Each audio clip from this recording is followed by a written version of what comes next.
Hello, my name's Reverend Dr. May Elise Cannon. Today is Tuesday, November 28th. It's day 53. Today is day 5 of the temporary pause and the hostage exchange. We're hoping it will extend, and it's been agreed to extend to day 6. Netanyahu has said that he would initially be open to 10 days in exchange for additional hostages. We've not heard whether or not that's possible at this point. Our call at Churches for Middle East Peace is for a permanent ceasefire. We believe that this is the only answer to address core causes, that it's in the best interest of not only the people of Gaza, but Israel, the broader Middle East, the US, and the world as well. And we encourage you to join us in that regard. I wanted to provide today a big picture of some of the things that are happening in Israel. The country and the people are still reeling from the attacks after October 7th. The government is a war government. It's united around an attack on a common enemy, celebrating that some, but not all of the hostages are free. And most of the people in Israel are still ardently opposed to a ceasefire. They are opposed to Netanyahu, but they're opposed to a ceasefire even more. They're celebrating that many hostages are returned, but not all. Dozens of the more than 200 people who were taken on October 7th have been returned over the last few days. Hamas has freed 69 hostages in exchange for 150 Palestinians released from Israeli prisons. Some of those were internationals as well. According to the Times of Israel, 10 children still remain held as hostages by Hamas or other militant groups. And 30 children have been released in the first 4 days of the ceasefire deal that began on Friday. But 10 children still remain. And it's believed today and tomorrow, 20 more hostages will be released as a part of this 2-day extension. Over the past 4 days, 50 women and children have been freed. And one Israeli man was freed in a separate deal. Israel is still expected to release an additional 60 prisoners, women, and minors as a part of this 2-day exchange. The Israeli Defense Forces say that after this temporary pause, the war will continue. And today, the Israeli Defense Forces said they're prepared to continue fighting. The chief of staff for the Israeli Defense Forces, Lieutenant General Halevi, said that the IDF is using these days to learn, strengthen their readiness, and approve future operational plans. In Gaza, the United Nations says that more than 80% of the people there have been displaced. And last night and this morning, I've been communicating with a person I know well. He's involved in development and humanitarian assistance. And I wanted to share with you some of the words he shared with me about what's happening in Gaza. He said this: in principle, it's good to hear that there won't be airstrikes or further bombardment. But he said the daily challenges of normal life are growing more and more. Increased aid does nothing. There's no gas, no food, no water, no electricity, and no news about the house or the things that we've left behind. We know that Israeli forces are surrounding the area of our home. What will be there if we're even allowed to return? We've only seen 2 trucks of fuel and a similar amount of cooking gas. If we distribute all of the aid equally, maybe every person will get only 1 drop. I was able to buy pellets that we could use to break up, to cook, and to burn.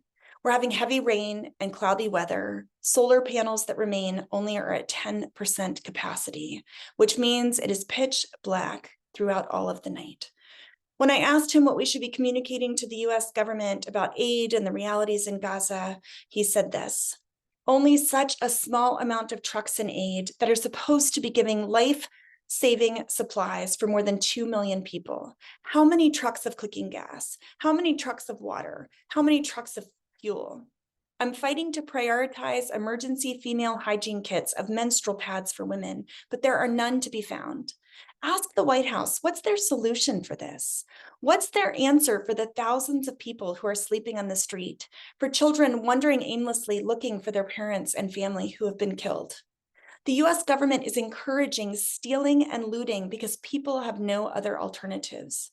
Does the US trust the decision-making and moral authority of people like Ben-Gvir, the Minister of Internal Security in Israel, over people like myself who've dedicated our lives to helping people in need? 3 days ago, here is a story of a woman who was killed prior to the temporary pause. She was an aid worker at the El Amal Society in Rafah. She was working on a project funded by US Aid. Her name was Miss Heba Al-Jurani. She worked on the project team. She facilitated training courses to help people who were unemployed to be able to find jobs and develop skills that they could use in the labor market. She provided supervision and job training, and she helped many, many people. Her life is now gone. Another woman who died in that same attack was Bazan Audi, a female graduate of the Salalem Project who received 2 months of training in life skills and job readiness, coupled with an internship where she could learn how to work and provide a living for herself to help support her family. How can the United States call this? How can the world call this self-defense? So those were some words from a development worker in Gaza. And what is President Biden saying to all of this? He's been comforted by the fact that the 4-year-old American-Israeli girl was brought home after being held hostage by Hamas for nearly 50 days.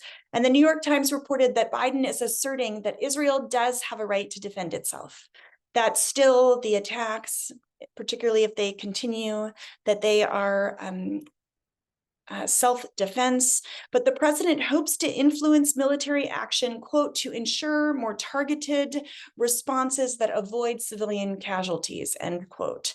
The US has warned Israel against moving into southern Gaza, where the majority of Palestinians who have been displaced relocated.